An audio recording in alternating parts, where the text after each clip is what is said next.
कानपुर में दबंगों का कहर देखने को मिला। यहां पर रजत और अजय नाम के दबंगों ने अपने 4 गुर्गों के साथ मिलकर शिवम सोनकर नाम के युवक को सरेराह पहले अपहरण किया और गाड़ी में उसके साथ जमकर मारपीट की। पूरी वारदात सीसीटीवी में कैद हो गई, लेकिन दबंगों ने खुद भी मारपीट का वीडियो बनाकर सोशल मीडिया पर वायरल किया। पीड़ित शिवम का आरोप है कि दबंग रंगदारी की मांग कर रहे थे, मना करने पर अपहरण किया और फिर बुरी तरह से मारपीट की। वीडियो बनाया, उसे सोशल मीडिया पर वायरल किया। बाद में उसे छोड़कर जान से मारने की धमकी देकर ये फरार हो जाते हैं। शिवम ने पुलिस से मामले की शिकायत कर दी है। ये वीडियो सामने आया है, आप देखिए कितनी बुरी तरह से इस युवक को पीटा जा रहा है। रंगदारी मांगने का आरोप दबंगों पर इस युवक ने लगाया है।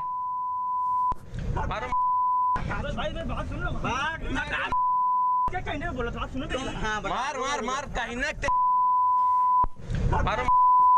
भाई बात सुन लो। क्या कहने बोला था? सुनो तो। हाँ, मार मार मार कहीं ना भाई बात सुन लो। क्या कहने बोला था? सुनो तो। हाँ, मार मार मार कहीं ना भाई बात सुन लो। क्या कहने बोला था? सुनो तो। हाँ, गुंडे वो मुझे फ़ोन करते हैं, पैसे मांगते हैं कि पैसे दो नहीं तो वो जान से मार देंगे। कल हम वहाँ घर के पास अपने अकेले खड़े थे तो आए और हमें वैन में भर के ले गए और हमें मारा बहुत। बोले पैसे दो जल्दी से नहीं तो मार डालेंगे जान से। अगली खबर भी कानपुर से है। यहाँ थाने में हाई वोल्टेज ड्रामा देखने को मिला। कानपुर में युवक ने झूठ बोलकर शादी की। पहली पत्नी से तलाक होने की कही जो है उसने पहले बात की, फिर पत्नी ने दोनों को पकड़ रंगे हाथों खूब पूरा ये कहे कि हाई वोल्टेज ड्रामा चलता रहा। किदवई नगर थाना क्षेत्र की ये घटना है। तुमने कुरान कसम खाई थी ना कि हमें लड़की देखी थी, मतलब उनका निकाल दो थाने मार नहीं, हम नहीं मारेंगे। चलो ये नहीं मालूम था इनसे पहले किसी से शादी हो चुकी थी। हाँ, ये नहीं मालूम था। ये मालूम था कि डाइवोर्स हो चुका है। ये पता था कि शादी हो रखी है लेकिन डाइवोर्स हो गया है, तब हमने शादी किया था। और उन्होंने एक कोई पेपर नोटरी टाइप का दिखाया भी था कि ये देखो फोटो लगी थी दोनों की कि ये देखो हमारा डाइवोर्स हो चुका है। श्याम तिवारी हमारे साथ, हमारे सहयोगी जुड़े हुए हैं। श्याम, एक पत्नी के रहते हुए दूसरी शादी कर रहा था, झूठ बोलकर पकड़ा गया। अब इस मामले में क्या कार्रवाई हुई है? देखिए, आपको बता दें जिस तरीके से हंगामा हुआ है तो फिलहाल पुलिस ने हंगामे के मामले में कार्रवाई की है, क्योंकि दोनों ही पत्नियों की तरफ से पति के खिलाफ कोई तहरीर नहीं दी गई है, धोखाधड़ी का कोई मामले की तहरीर नहीं दी गई है। इस वजह से गाली गलौज और हंगामा करने की धाराओं में ही युवक को गिरफ्तार करके जेल भेजा गया है। हालांकि पुलिस के अधिकारियों का कहना यह है कि दोनों पक्षों में से यानी दोनों पत्नियों में से अगर कोई तहरीर देती है तो धोखाधड़ी की मामलों की धाराओं में भी मामला दर्ज किया जाएगा और आगे कार्रवाई की जाएगी। नहीं, दोनों पत्नियां कैसे? क्या दूसरी से फिर शादी हो गई? क्योंकि यहाँ पे तो वो एक्सपोज हो जाता है। और फिर पत्नी को खबर कैसे लगी, पहली पत्नी को, ये भी बताइएगा। ये आपको बता दें कि उसने जो उसके कार्यालय में रिसेप्शनिस्ट का काम करने वाली हिंदू लड़की थी, उसको उसने बताया था कि उसकी जो पत्नी है वो बीमार रहती है, जिसके चलते उसने उसको तलाक दे दिया है और बाकायदा तलाक के लिए एक कागज भी उसको दिखाया था और जिसके बाद इससे शादी कर ली थी, बताया ये जा रहा है। युवती ने दावा किया कि वो बीमार रहती है और क्योंकि उसकी तबीयत ठीक नहीं रहती, इसलिए वो कल तहरीर देने के लिए किसी कार्रवाई के लिए या मीडिया के सामने आने के लिए तैयार नहीं थी। हालांकि आज भी इससे बात करने का प्रयास किया गया तो बात करने के सामने नहीं आई। तो यही वजह रही कि पुलिस ने केवल जो हंगामा है, गाली गलौज है, इनकी धाराओं में कार्रवाई करते हुए युवक को जेल भेजा है। बहरहाल पुलिस के अधिकारियों से हमारी बात हुई, उनका ये कहना यह है कि दोनों ही जो पत्नियां होने का दावा कर रही हैं उनसे बातचीत करेगी। अगर कोई पक्ष तहरीर देता है तो आगे धाराएं बढ़ाई जाएंगी, सुसंगत धाराओं में युवक के ऊपर कार्रवाई की जाएगी। बहुत शुक्रिया आपका तमाम जानकारियों के लिए। शादी हो रखी है लेकिन डाइवोर्स हो गया। उन्होंने एक कोई पेपर नोटरी टाइप का दिखाया भी था कि ये देखो फोटो लगी। खबर अलीगढ़ से आ रही। विधायक बने कोतवाल। बीजेपी विधायक रविंद्र पाल सिंह का वीडियो वायरल हुआ है। अकबराबाद थाने में कोतवाल की कुर्सी पर वो बैठे हुए हैं। थाना प्रभारी की कुर्सी पर बैठकर तहरीर भी लिखी। थाना प्रभारी उमेश चंद्र शर्मा की कुर्सी पर बैठे विधायक छर्रा से बीजेपी विधायक है रविंद्र पाल सिंह। तो ये देखिए जरा, और यहाँ पर 2 महत्वपूर्ण चीजें, वर्दी का लिहाज नहीं, कुर्सी पर बैठे हुए हैं, क्या हिकड़ी दिखा रहे हैं अपनी, और पुलिस वाले क्या इनसे डरे सहमे हुए हैं कि अपनी कुर्सी छोड़कर इन्हें बैठने देते हैं। दर्ज करा के कॉपी ले लो।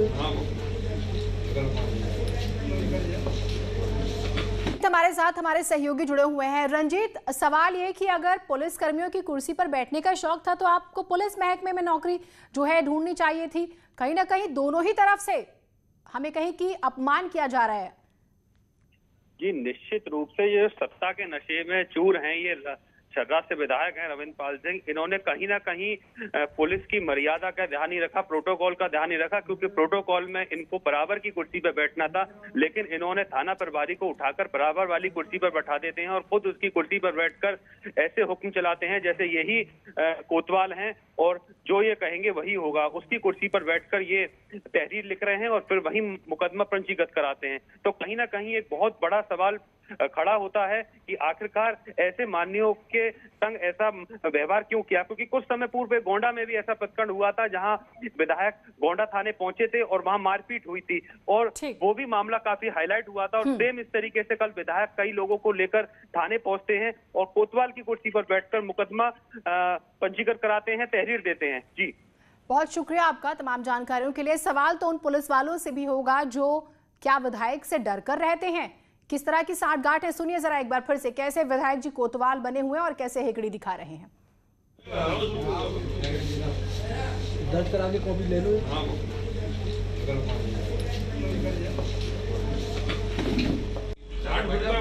नल लगा के जो पहले हमारे फेल हो चुके उन्हें लगा के दे तो आज बरसात में पानी पी लेंगे, वो बेचारे गरीब मरेंगे। उसे पानी को पी जो गंदा पानी जो पोखर का तालाब का पानी जो वो आ जाएगा ऊपर, उसके बाद क्या होगा फिर जो बीमारी फैलेगी। छवि तो हमारी सरकार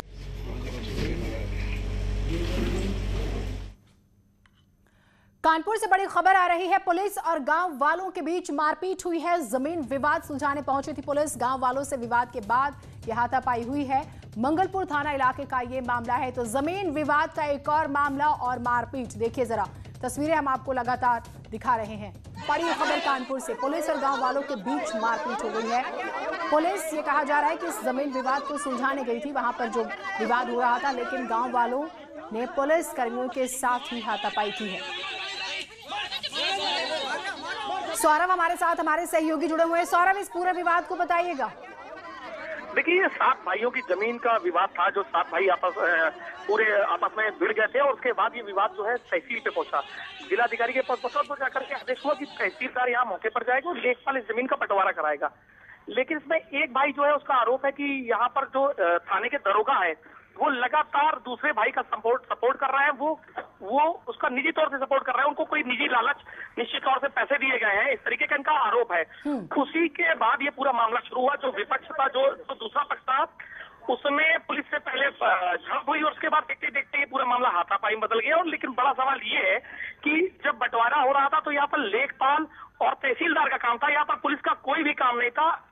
किसी तरीके की लॉ एंड ऑर्डर की समस्या नहीं थी। लेकिन दरोगा ने जाकर के खुद फैसला करना चाहा। उसने अधिकारियों के सामने अपनी वर्दी की हेकड़ी दिखाई, जिसका खामियाजा ये हुआ कि वो मौके पर जमकर के मारपीट हुई। पहले पुलिस पिटी है और उसके बाद जो मोबाइल में वीडियो बने थे, कुछ और वीडियो उनको डिलीट किया गया और मोबाइल बंद कराने के बाद पुलिस ने वहां पर जम करके लोगों को पीटा भी है। बहुत शुक्रिया आपका। भाइयों का विवाद था, लेकिन बाद में भाइयों और पुलिस के बीच में यह तब्दील हो जाता है और पुलिस वालों के साथ मारपीट जो है वो होती है। तस्वीरें आपको हम लगातार दिखा रहे हैं। इसी बीच बड़ी खबर महोबा से भी आ रही। व्यापारी इंद्रकांत त्रिपाठी का अंतिम संस्कार हुआ है। महोबा पुलिस पर भड़का लोगों का गुस्सा, अभद्रतापूर्ण व्यवहार को लेकर ये जनाक्रोश जो है वो नजर आया। गांव वालों ने नारेबाजी की है, सैकड़ों व्यापारियों ने प्रदर्शन किया है। तो महोबा से ये बड़ी खबर, तस्वीरें हम आपको उस वक्त की प्रदर्शन की लगातार की आपको हम दिखा रहे हैं। व्यापारी इंद्रकांत त्रिपाठी का अंतिम संस्कार जो है वो किया गया। मैं कौन मना कर रहा हूँ चलने के लिए? तो चलिए, चलूंगा। आइए बैठिए। पैदल चलेंगे। कॉल करके बताइए। तो सैकड़ों व्यापारियों ने प्रदर्शन किया है। आप पुलिस वालों के साथ इनकी बहसबाजी को भी सुन रहे थे और नाराजगी देखिए, हो हल्ला भी हो रहा है, नारेबाजी हो रही है और आपने पुलिस कर्मियों के साथ जो इनकी बहसबाजी हो रही थी वो भी देखा। पुलिस जो है थाने ले जाने का भी जिक्र करती है। कुछ लोगों को अभद्रतापूर्ण व्यवहार यानी कि बदमिजाजी का आरोप लगा है और इसको लेकर नाराजगी जो है तमाम व्यापारी दिखा रहे हैं। पैदल चलेंगे। तमाशा काहे को कॉल करके बताइए, हम लोग घर लेके आएंगे। खबर अमरोहा से भी सामने आ रही है। यहाँ दो पक्षों में मामूली बात पर मारपीट हो गई। दो युवकों की जमकर पिटाई हुई है। सदर कोतवाली इलाके के मोहल्ला चौक का ये पूरा मामला है। पुलिस आरोपियों की तलाश में जुटी हुई है। तो दो पक्षों में यहाँ पर जमकर मारपीट हुई है। मामूली विवाद जो है, कहा जा रहा है कि मामूली विवाद हो गया था किसी बात को लेकर, लेकिन ये मामूली रहा नहीं। इस तरह की मारपीट की तस्वीरें सामने आ रही। गुत्थम गुत्थी देखिए, कम से कम 20 से 30 लोग जो है आपस में उलझे हुए नजर आ रहे हैं, बजाय कि इस विवाद को सुलझाएं। अमरोहा की तस्वीरें आपको दिखा रहे हैं।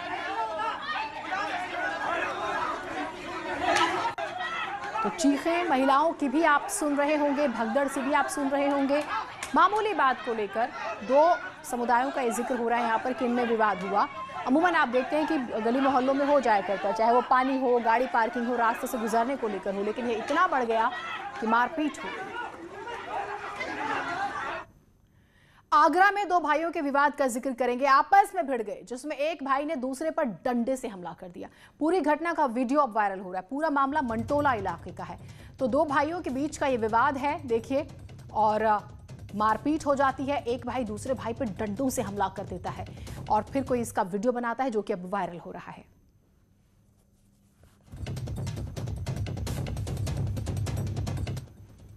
खबर कन्नौज से आ रही। अस्थायी जेल से कैदी फरार हो गया है। कोरोना की वजह से अस्थायी जेल में रखे गए थे कैदी प्रमोद नाम का कैदी फरार हुआ है।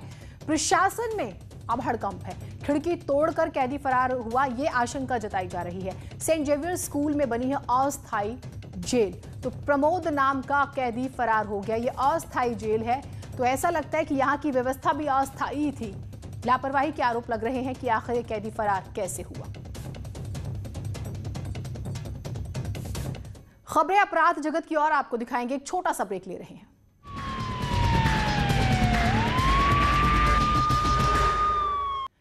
सीतापुर में पुजारी की हत्या हो गई। जिस शख्स की हत्या हुई थी वो रिटायर्ड था और गांव के बाहर वाले मंदिर पर पूजा पाठ करता था। साथ ही वो तंत्र साधना भी किया करता था। गांव के कुछ लड़के उसके पास तंत्र विद्या सीखने भी आते थे। लेकिन गुरुवार को कुछ ऐसा हुआ कि जब वो घर से बाहर निकला तो वापस नहीं लौटा।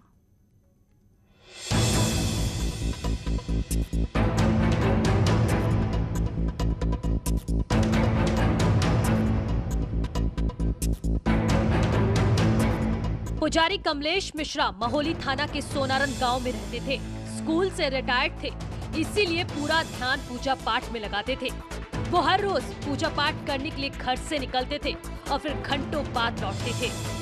रिटायरमेंट के बाद कमलेश ने गांव के शमशान घाट पर एक मंदिर बनवाया था और उस मंदिर के बारे में गांव वाले कहते हैं कि वहां तंत्र मंत्र सिखाया जाता है। मास्टर कमलेश मिश्रा लोगों को तंत्र मंत्र सिखाया करते थे। गुरुवार की शाम भी कमलेश मिश्रा शमशान घाट वाले मंदिर गए थे। रात के करीब 12 बजे तक जब वापस नहीं लौटे तो परिजन परेशान होने लगे। ये आज करीब 3:30 बजे भैंस चराने जो है वो जा रहे थे और रास्ते में जो है ग्राम मल्लपुर पड़ता है, वहाँ अज्ञात लोगों ने इनको गोली मार दी। अस्पताल ले जाते समय इनकी मृत्यु हो गई। जैसे ही सूचना मिली तत्परतापूर्वक थाने की टीम पहुंची। मौके पर जो है उनका पंचायतनामा कार्रवाई पूर्ण करके पोस्टमार्टम हेतु शव को भेजा गया है। कमलेश मिश्रा जब वापस नहीं लौटे तो उन्हें ढूंढने के लिए उनके परिजन निकल पड़े। रात के अंधेरे में परिजनों को कमलेश मिश्रा की लाश मिली। कमलेश मिश्रा की गोली मारकर हत्या कर दी गई थी। उनके शरीर पर चाकुओं से हमला किया गया था, जिसकी वजह से पुजारी का शरीर खून से लथपथ था। इनको वहां से तत्काल अस्पताल ले जाया गया। रास्ते में इनकी मृत्यु हो गई। रात में इसकी सूचना करीब 1 बजे मिली। उसके बाद हम लोग तुरंत घटनास्थल पर गए।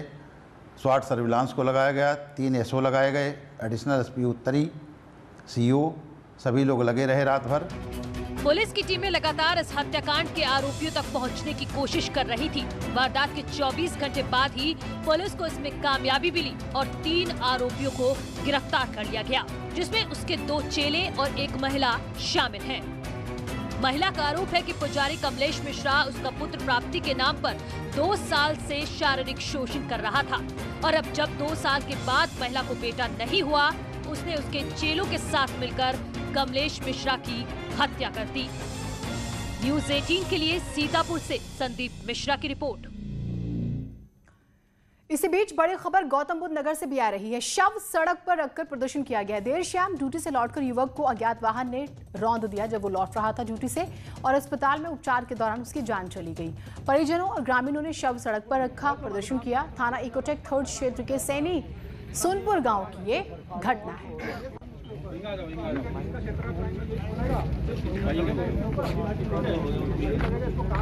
परिवार की खराब है, डीएम साहब को आज ही हम भेज देंगे लिख के, ठीक है। पूरा आप सहयोग करिए, घटना जल्द खुलेगी, बहुत जल्द खुलेगी। ये बताओ प्रयागराज से खबर आ रही है। नशेड़ियों को घर के पास नशा करने से मना करने पर बीजेपी के स्थानीय नेता की पिटाई कर दी गई है। नशेबाज अराजक तत्वों ने नेता के ऊपर हमला किया। नशेड़ियों ने भाजपा नेता से मारपीट की जमकर। वारदात भावापुर इलाके की बताई जा रही है।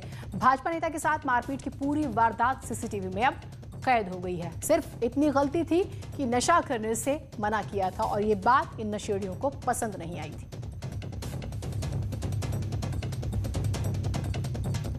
और घर में घुसकर फिर इन्होंने मारपीट की है, और किसी ने इस पूरी घटना का वीडियो बनाया जो कि अब वायरल हो रहा है। और खबर यह है कि ये लोग यहां पर अक्सर शराब पिया करते थे, और इसी बात को लेकर मना किया जाता था इन्हें। एक दिन सख्ती के साथ मना किया तो इन्होंने मारपीट की, भाजपा नेता को पीटा बुरी तरह से। खबर रामपुर से है, जहां पुलिस ने अवैध असलहा फैक्ट्री का भांडाफोड़ करते हुए एक आरोपी को गिरफ्तार किया। हिस्ट्री शीटर सगीर का लंबा आपराधिक इतिहास है और उसके ऊपर 7 केस दर्ज हैं। इसके पास से 12 बोर के 4 तमंचे, 8 अदबने तमंचे, जिंदा कारतूस और असलहा बनाने का सामान भी बरामद हुआ है।